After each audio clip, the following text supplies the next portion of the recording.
अस्सलाम वालेकुम। मेरा नाम डॉक्टर सईदा शफक बतूल है। मैं गायनी के शोबे से पिछले 10 साल से मुंसलिक हूँ। आज मैं जिस मौजू पर बात करने जा रही हूँ वो है बांझपन या इनफर्टिलिटी।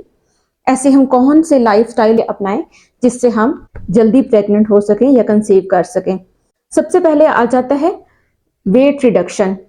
वजन कम करना सबसे डायरेक्ट रोल प्ले करता है, क्योंकि जैसे ही आपकी बॉडी की फैट्स बढ़ती है तो वो हार्मोन्स जिन्होंने यूट्रस और ओवरीज यानी कि बच्चेदानी और अंडेदानी में अपना काम करना होता है, वो रास्ते में ही कहीं फैट्स में ही रह जाते हैं और वो अपना काम सही से सरअंजाम नहीं दे पाते।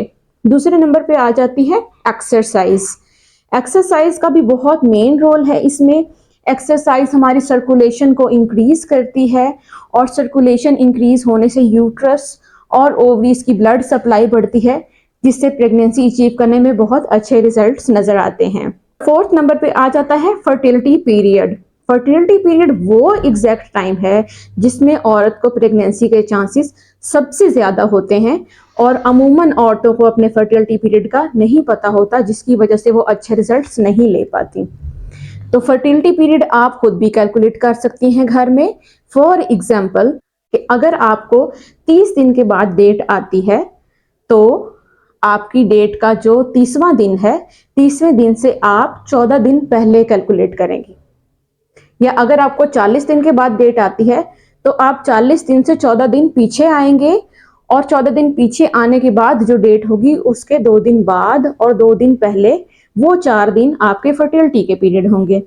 सपोज जो मैंने एग्जांपल दी कि 30 दिन का साइकिल है एक किसी औरत का, उसको 30 दिन के बाद डेट आती है तो 30वें दिन से 14 दिन पहले जाएंगे तो हम 16वां दिन बनेगा महीने का 16वां दिन।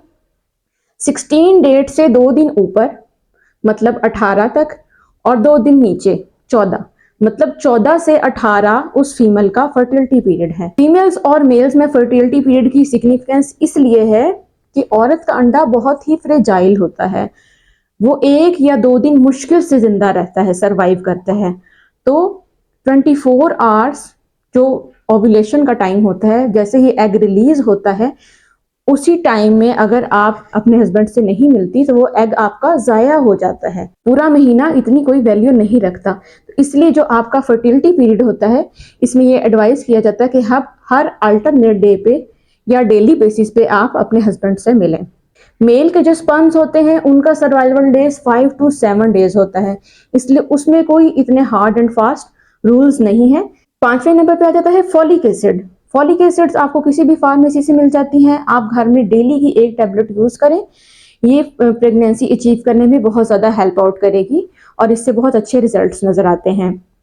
आइडियल एज आ जाती है इसमें। अगर आपकी एज 20 to 30 ईयर्स है तो आप घर में पहले 1 साल तक शादी के बाद अटेम्प्ट करें, और अगर आपकी एज 30 ईयर्स प्लस है तो फिर आप टाइम वेस्ट करने की बजाय फौरन से फर्टिलिटी स्पेशलिस्ट को कंसल्ट करें, क्योंकि 30 ईयर्स के बाद आहिस्ता आहिस्ता प्रेगनेंसी अचीव करने के चांसेस और अंडे बनने के चांसेस ये सब कुछ रिड्यूस हो जाता है। सेक्स फ्रीक्वेंसी आपकी फर्टिलिटी पीरियड में हर अल्टरनेट डे पे होनी चाहिए।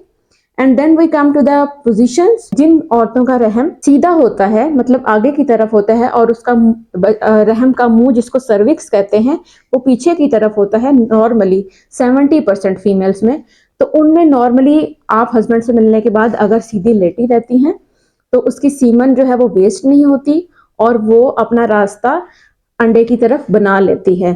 तो आइडियली ऐसे होना चाहिए कि आप अपने हस्बैंड से मिलने के बाद वॉशरूम ना जाए, आप रेस्ट करें, रेस्टिंग पोजीशन में रहें और सीमन को पोस्टीरियर फॉर्निक्स में यानी अपनी वजाइना में लॉज रहने दें, ताकि वो स्पर्म्स जो हैं वो मूव करके अंडे तक जा सके।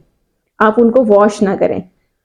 और जिन औरतों का रहम उल्टा होता है, मतलब पीछे की तरफ होता है और उनका मुंह, रहम का मुंह सर्विक्स जो है वो ऊपर की तरफ उठा हुआ होता है, उन फीमेल्स में कोई परेशानी वाली बात नहीं है, ये नॉर्मल चीज है। तो उनको क्या चाहिए कि वो अपने हस्बैंड से मिलने के बाद उल्टी लेट जाएं और पिलो को अपने नीचे रखें, ताकि रहम के मुंह तक स्पर्म्स पहुंच सके और सर्विक्स से फिर वो ऊपर की तरफ अंडे दाने की तरफ अपना रास्ता बना सकें। इसके साथ ही आप अपनी खुराक का बहुत ज्यादा ख्याल रखें। सब्जी, फ्रूट और कच्चे फल और सब्जियां जो है वो ज्यादा हेल्पफुल होते हैं, बजाय इसके कि पकी हुई चीजें और तली हुई चीज़ें और चिकनी चीज़ें, इनके बजाय आप दूध दही का इस्तेमाल ज़्यादा करें और रॉ फूड जिसको हम कच्चे फ्रूट, सब्जियां और फ्रेश जूसेस, उनका इस्तेमाल करें। इस सब के साथ ही आज का टॉपिक हमारा कंप्लीट होता है। कोई आपको सवाल करने हो तो आप कमेंट बॉक्स में कमेंट कर सकते हैं। अल्लाह हाफिज़।